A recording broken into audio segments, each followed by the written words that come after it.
Hey everyone, it is Neha with College Shortcuts. I hope you are having an incredible day. Today, I want to talk about something that's just been on my heart for the last week. And I've had a lot of people tell me, Neha, don't talk about it. It's not something that really pertains to your topic, etc. But I just feel a need to kind of speak up about a topic that's really quite relevant in today's week, in this week, and it's specifically about suicide. Now, I know that it's a heavy topic, it's a difficult topic. Sometimes when people talk about it, there's a lot of people that can get really upset. I know that a lot of times when people are struggling through it, people don't understand. So I'm not here to create any issue. Really what I want to do is talk about a topic that plagues a lot of people. According to research, suicide is, I think, the number one or number two reason or cause of death between 14 and 18-year-olds. And so to me, I do think this is my topic to talk about, to make sure that we are addressing something that's more serious than heart attacks for kids and so much more.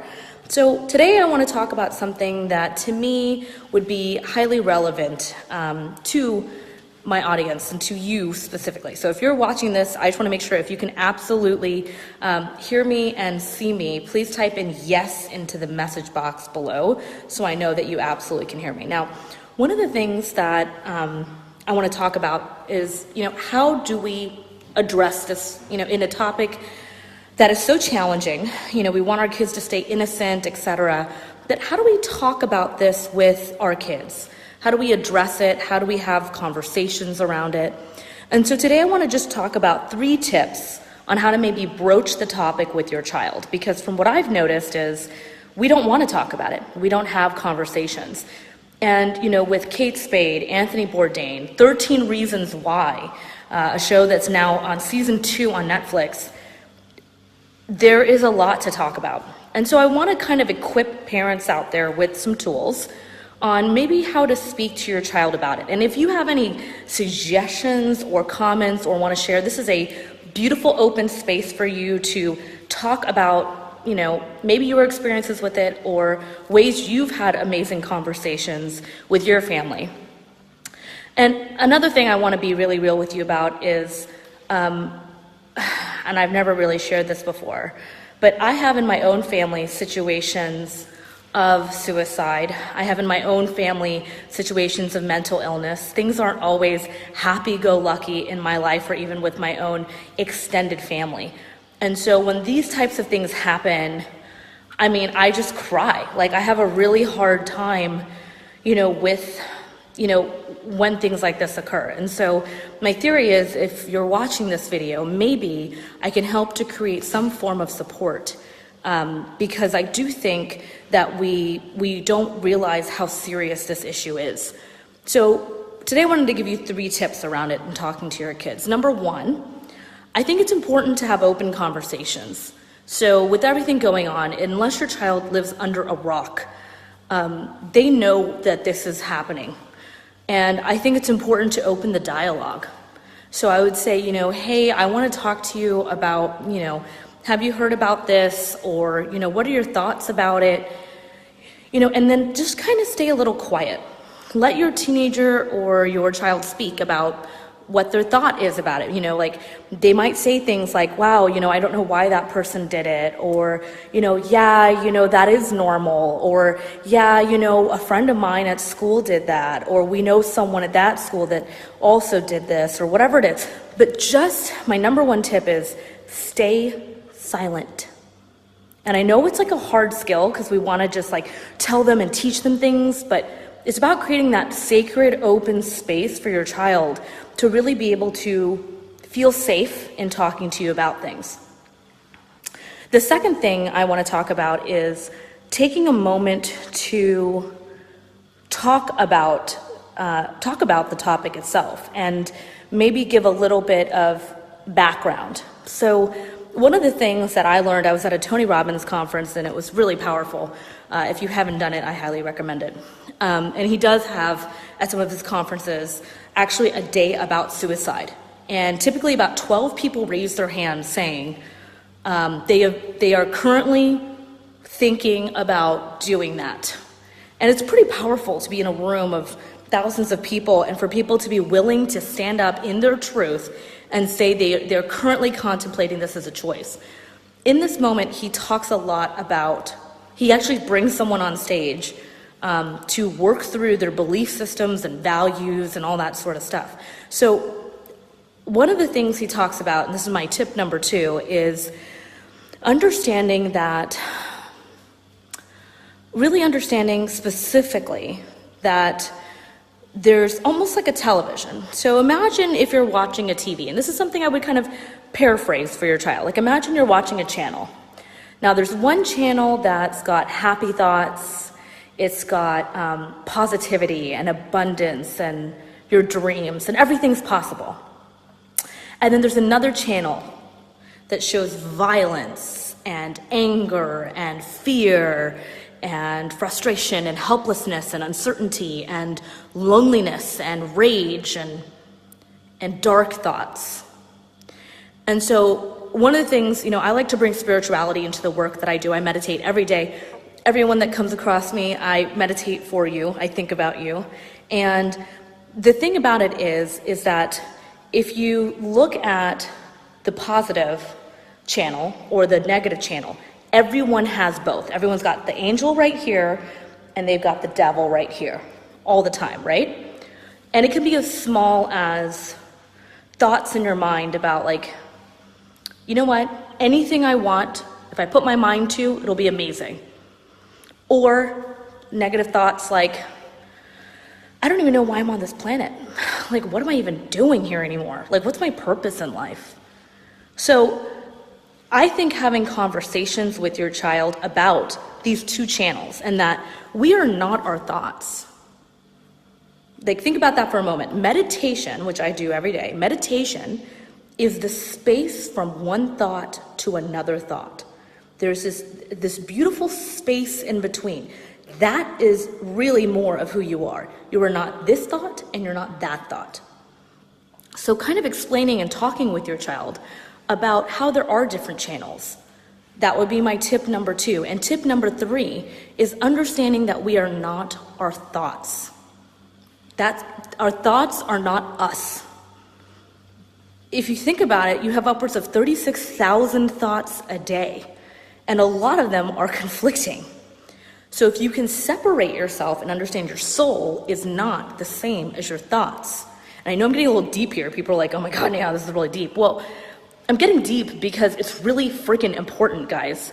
And teenagers are the most susceptible to suicide. So it's important that we talk about it. We don't say things like, my kid's never gonna do that, or my kid doesn't have these issues. Well, they thought the same thing with a lot of these other people that did just recently do that had everything.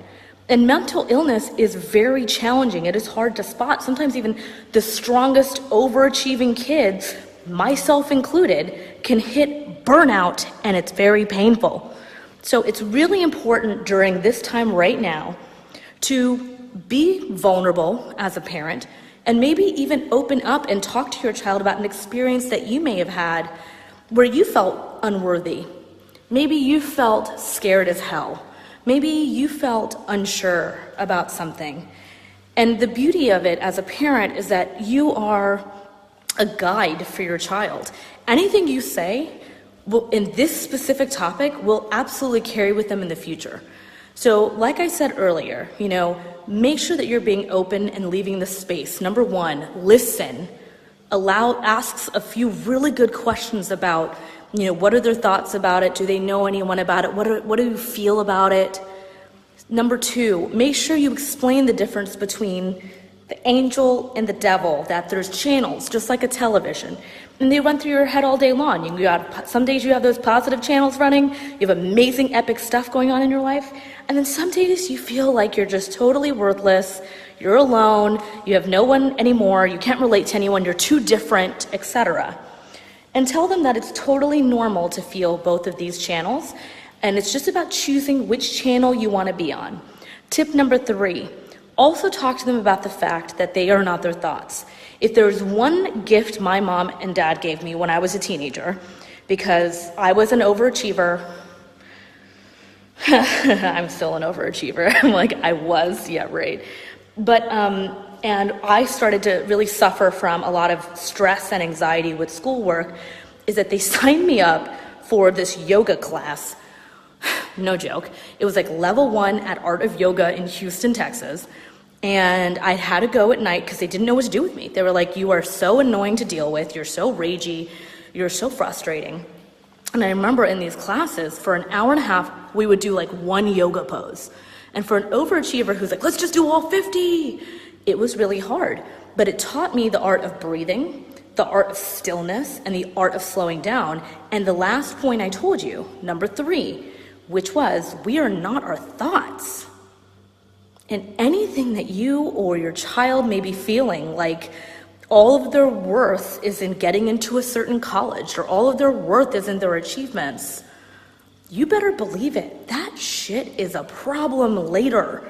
I mean, I've been looking at the backgrounds of Kate Spade and Anthony Bourdain, and like people that, according to society, have everything, and yet still committed something like this. This is a problem. And if we can have children that feel worthy, if we can have children that have parents that can be open and honest and be able to talk through these types of things, I truly believe we can really change the world together. And I want to live in a world where children don't feel this way. I want to live in a world where the highest susceptible group from 14 to 18 the statistic about suicide for that age group is eliminated. And I do feel that parental love, that relationship, that ability to be vulnerable with your child and talk about your own experiences, even if you've had thoughts yourself as a parent of stress or frustration, your child is smarter, than you've ever realized. With the internet, they can do anything. They can read about anything. And to me, they are talking about it. And if you are not talking about it with your kid and kind of guiding the conversation and showing them through your own experience, you're really doing a disservice to your child. I wish when I was younger that my mom and dad had sat me down and talked about this stuff. I didn't grow up during a time of school shootings. I didn't grow up fully with the level of internet age. I was more Oregon Trail time, DOS, blue and white, or green and black, if anyone knows that, type yes. But I'd love to know what you think about this. Go ahead and like the video if you liked it. Let me know. I know I'm kind of outside of my scope, but I think I'm not, because I deal with a lot of families that'll say things like, if my child gets into this college, like, I know I will have succeeded, or if my child will have succeeded in life. And I'm like, okay, well, I get that. That's an achievement, but it's not the end all be all. And I think that's why we need to bring the spirituality back into, our children and bring it back to life. So I hope you enjoyed this video. I know it's a controversial topic. I know I'm not giving you tips on how to take the SAT properly, but I have been really nervous about doing this video. I felt like, I felt like the need to tell you this because it's a really near and dear topic to me myself.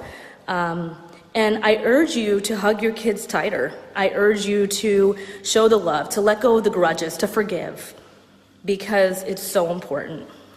I love all of y'all. Hope you enjoy this. If you did, please like the video and comment below. Let me know what you think. Let me know if you want me to talk about anything else, or if you really loved this, or if you have something to share.